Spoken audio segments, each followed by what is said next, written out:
What's up, guys, and welcome to the weekly Q&A. Real quick, before questions, I wanted to talk about something fun that we're both doing tonight. You may have heard me mention the Theater Dad's Garage before. They are an Atlanta local improv theater mostly, but they do scripted plays as well. This shirt I'm wearing is actually from a play they've done called Wicked. It's a musical that's kind of a play on the Broadway musical Wicked, but it's about Ewoks, and it's a ton of fun. It's hilarious, and they are streaming a recording that they did of it a couple years ago on their Twitch channel tonight at 8. We're both going to be in the chat dropping Star Wars trivia because there are a lot of really nerdy references in there, and we're just going to have fun with it and watch along with some of the cast who will be talking about the production. But this is something that you would only be able to see in Atlanta or at they've done it around the country a couple places, but this is a real treat. I'm going to be honest. It's hilarious. I love this play, and I'd love for you guys to come hang out with us. Now, as we get into questions, I wanted to mention Molly's shirt is relevant for this one. Hey. Obviously, there was a bunch of talk about Ahsoka and rumors this past week, and most of our Patreon questions were about those rumors. So we're going to dive into some Ahsoka talk for a while now. First up, we've got Garrett McDowell, who wants to know the pros and cons to having Ahsoka in the show. So, before I say this, I want to make it clear I am all about having a live-action Ahsoka, but my biggest con about it is just that I like The Mandalorian because it is so set apart from the rest of the Star Wars universe. Mm-hmm. I really enjoyed that we were just getting like this new corner of storytelling, and then the Darksaber popped in and Mandalorians are there, and like there are connections, but I'm worried that this is going to be a step into making it like part of the main story, so to speak, and I kind of like it as a little side quest adventure. Yeah, I also would love to see a live action Ahsoka. I'm just worried about it somehow tarnishing the character. I don't know. I'm a little uneasy about the idea. I mean, because we've seen a lot of live action characters in Star Wars then go to animated, but how many have we seen start animated and go to live action? Saw Gerrera. It's rare. Yeah. And even Saw, like, he didn't have a huge part. Chopper. Chopper. Yeah, I don't know. It's going to be interesting because this will absolutely be like the biggest time this has ever happened. Like, she is maybe Star Wars animation's biggest character now stepping into live action. I'm excited to see it more than I am scared by it. I think that it's going to be cool. My biggest fear is that she will then overshadow what's going on in the Mandalorian story. And I was really into it. But I overall, I am excited by this news. It feels like it's been teased or rumored for a long time, and they're still just rumors. But so many big publications are talking about it that I'm like, well, this feels like it holds some water. Yeah. But I don't want to talk too much about the same stuff because we have more questions we're going to get into that. Rick Villanueva asks, if the Ahsoka casting is true, how big will her role be in The Mandalorian?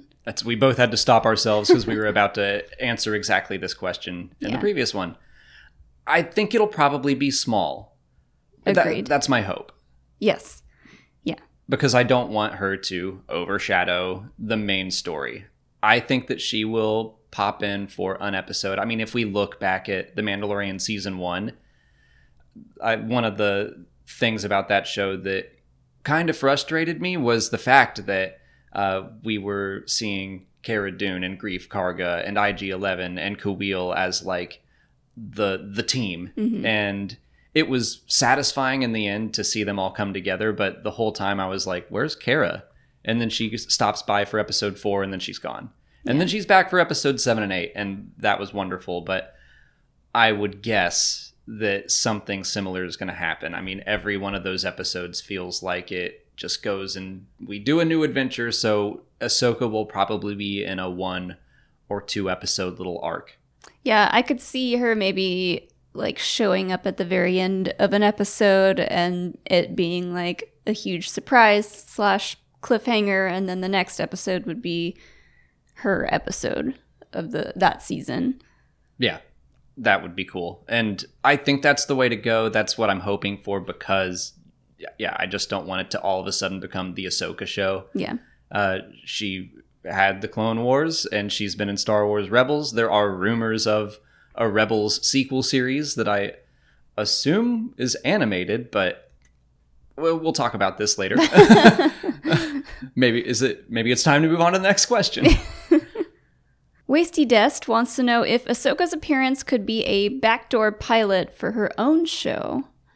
So explain to the viewers what a backdoor pilot is. A backdoor pilot is like basically testing out a character or a premise within an existing show to see if they can handle a show on their own. So would Ahsoka's appearance in The Mandalorian be like a test to see if we could get an Ahsoka live action series going? Well, all of this is still rumor, but there are rumors about this rumor of Rosario Dawson's casting that this is a backdoor pilot. I want to say The Hollywood Reporter said that. One of the big publications said that, yes, this is a backdoor pilot. And I do think that makes sense, because if you're going to cast Rosario Dawson, I wouldn't think you would do it for just the one episode. Maybe, but like that feels like too big of a deal. Like, we are casting Ahsoka Tano, and then her only live action appearance is in 1 or 2 episodes of The Mandalorian. Like, nah. Well, I don't know. Do you want to see a full-on Ahsoka live action show where it's just like the Ahsoka show, for lack of a better Ahsoka. I'm bringing my A-grade puns. Yeah, I mean, I guess I'd be interested in it. My usual go-to answer is like, I'd rather see something new. Mm-hmm. And I love Ahsoka. I think that this is a cool direction they're taking her in, but like I said, we have had a lot of her, and eventually, like, I just want to do new things. Like, I'm relieved that the Skywalker saga is over, because now we can go to the High Republic. I'm so excited for the High Republic. And I'm really excited for the Mandalorian to come back, because they're just these unknown elements to me. And all of that exploration into the new is more exciting than, like, we're going to see Ahsoka do some more stuff. And I'm sure it'll be cool. I'm sure I'll like it. But just in my head, these other things are more exciting to me. Yeah, I'll go back to what I was talking about earlier. Like, I would still be a little bit afraid of it tarnishing her character and her character's story arc. When would this take place? What other characters would we be seeing her interact with? Like, this would be a very big deal. And I'm sure Dave Filoni would be in charge of it. I mean, we know he's coming back for directing and writing, I think, in season 2 of The Mandalorian. Yeah. I would wager that he's going to handle the Ahsoka episodes, and with him in charge, I think that he will very much take care of Ahsoka's character and hope not tarnish it. I trust Dave to handle it well. Yeah, and a lot of people are talking about, like, is Ashley Eckstein going to have a part in all this? That was my, in an ideal world, I think that's what I would want to see. It's a tough situation because, like, if you're going to cast Rosario Dawson, I'm sure she wants it to be her voice, but Ashley Eckstein made the character, so I would love it if it were like a Ray Park, Sam Witwer situation like they had in Solo. That was a short little cameo, easy to do. It would be such a pain to ADR every line of dialogue that Ahsoka had, but maybe she is just in a little bit of The Mandalorian, and maybe that is feasible, but... Yeah. I'm leaning more towards that is a false rumor, that she's going to get her own TV show. I would be surprised if that were actually going to happen. But if it did happen, yeah, I'd be excited to see it, but nervous. I still think it's just gonna be for The Mandalorian. So I'm hopeful that she does get her own show so that she doesn't take over The Mandalorian. Ahsoka doesn't have to be in every Star Wars story. No. Ryan Lavering asks if we could also see Sabine in live action. So this goes back to what I was saying. Like, what other characters would we be seeing if Ahsoka pops up in a show or has her own show? Yeah, and this is what I almost got into earlier, where there are rumors of a Star Wars Rebels sequel series, which I imagine would be about Ahsoka and Sabine searching for Ezra. That seems... all the rumors surrounding that said that it is an animated show. It just seems redundant to like have Ahsoka be in that and be in The Mandalorian at near the same point in the timeline, and maybe have her own show. Yeah, it's too much. And were you thinking that there's a chance that this could be a live action sequel series? That's what I'm like. It seems like, yeah, too much. If we have Rebel sequel series starring Ahsoka and Sabine, and also the Ahsoka show, maybe they're one and the same. But that'd be so weird to me to have like a sequel series that's live action that started animated. Yeah, it would be. It's a little what's that cartoon movie? The Roger Rabbit? Yeah, it's a little too Roger Rabbit for me. Yeah, I don't think that's the case. I don't know what to tell you about the rumors of the sequel series, but they are all saying that it is an animated show. So I don't think that'll be the case. It's just like, if we're going to do that, what is the Ahsoka live action show going to be about if that is also happening? I don't know. Just a lot going on.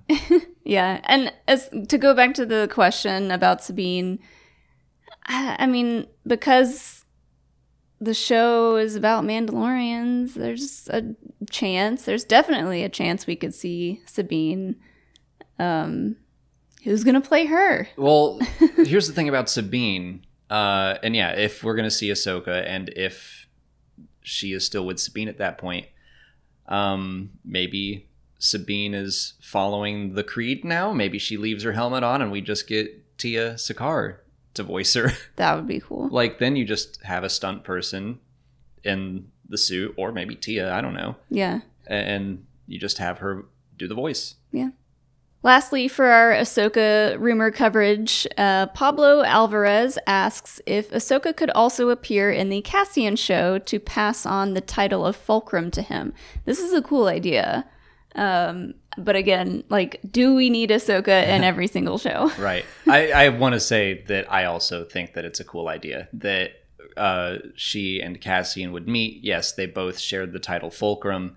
I don't think it'll happen because we know mostly what Ahsoka is up to during that point in time. She was in Star Wars Rebels, and she was missing on Malachor, or stuck in the world between worlds, or something. Unclear. So yeah, I don't think she will be in the Cassian show. I don't think she needs to be. Yeah, I don't want everything in Star Wars to start leaning on Ahsoka. She's a beloved character. I love her too, but like, I don't want to get just tunnel vision on one thing. I want to explore all kinds of Star Wars things. Yeah, the only way I could see her being in that show, in like, for my preference, would be like, maybe there's like a hologram recording of her, and that would be easy for them to film while they're filming other stuff, and to have Ashley do the voice for it. That's true. And just something really small. Yeah, and something I didn't mention earlier, like, because I was someone that when these rumors started happening, I was like, I want Ashley to voice her. Like, it's hard for me to mentally separate Ashley from Ahsoka right now. But I said the same thing about Alden Ehrenreich. And I can't see anyone as Han Solo except for Harrison Ford. And then Alden nailed it. I never once thought that he did a poor job playing the character. So I think Rosario is going to do a fine job as well. And also, it'll be further down in the timeline, so it's feasible that Ahsoka's voice would change. So I'm on board with it now. But if they did that, I think it would be a nice touch to have Ashley voice the hologram as Ahsoka at that point in time. Yes, agreed. That's it for patron questions. If you're a patron and you didn't see your question answered here, just head over to Patreon where we left you a written response. If you're not a patron, you can learn more by following the link in the description. Just $1 a month will get you access to extra Star Wars Explained content like audio commentaries for the films, and we're doing audio commentaries for all the new Clone Wars episodes, and the first 5 are out right now, the ones that have all been released except for yesterday's episode, and we'll be doing that as soon as we can. On to YouTube questions, taking a break from the Ahsoka talk. Jedi Spartan 38 asks if the Inquisitors ever went after fully trained Jedi, or was that just Vader's job? Was Vader like dibs on the official Jedi? I could see him doing that, especially on maybe some of the more stuffy Jedi. But I don't know. The question points out that so often the Inquisitors are beaten by Padawan-level Jedi.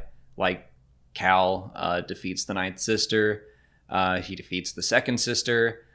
You got Kanan, you got Ahsoka, who I would argue by that point were Jedi Knight level. Yeah. But I can't really think of a time where it was just the Inquisitors going to hunt like a well-known Jedi. The one time we've seen it happen was in the comics when they catch up with Eth Koth, and Vader's leading the charge. So I think it's probably a case-by-case basis. We don't know how many Inquisitors there are. They could just send a ton of them and overwhelm anybody. Yeah. I could see Vader giving them the instruction to, if they were to find an actual fully trained Jedi, to not just take them out immediately, to bring them to Vader. Sure. I mean, you joke, but I do think he would probably call dibs on certain people. Yeah. Like, if you run into Quinlan Voss, like, don't take him on. I'll do that. Yeah. Lachlan Tang wants to know if the Jedi were considered to be celebrities of the Republic. Ooh. Well, we're learning a little bit right now in the Clone Wars that they're kind of the opposite. They're kind of known as the stuffy people who may have started this war and are the ones that are kind of forgetting about everyone else in the world. Yeah. I mean, I think that the Jedi Order is probably very well known. I'm sure there are some people out there that really love the Jedi. I mean, Anakin certainly seemed to be excited when he met Qui-Gon. I doubt that many Jedi, individual Jedi, would be considered celebrities.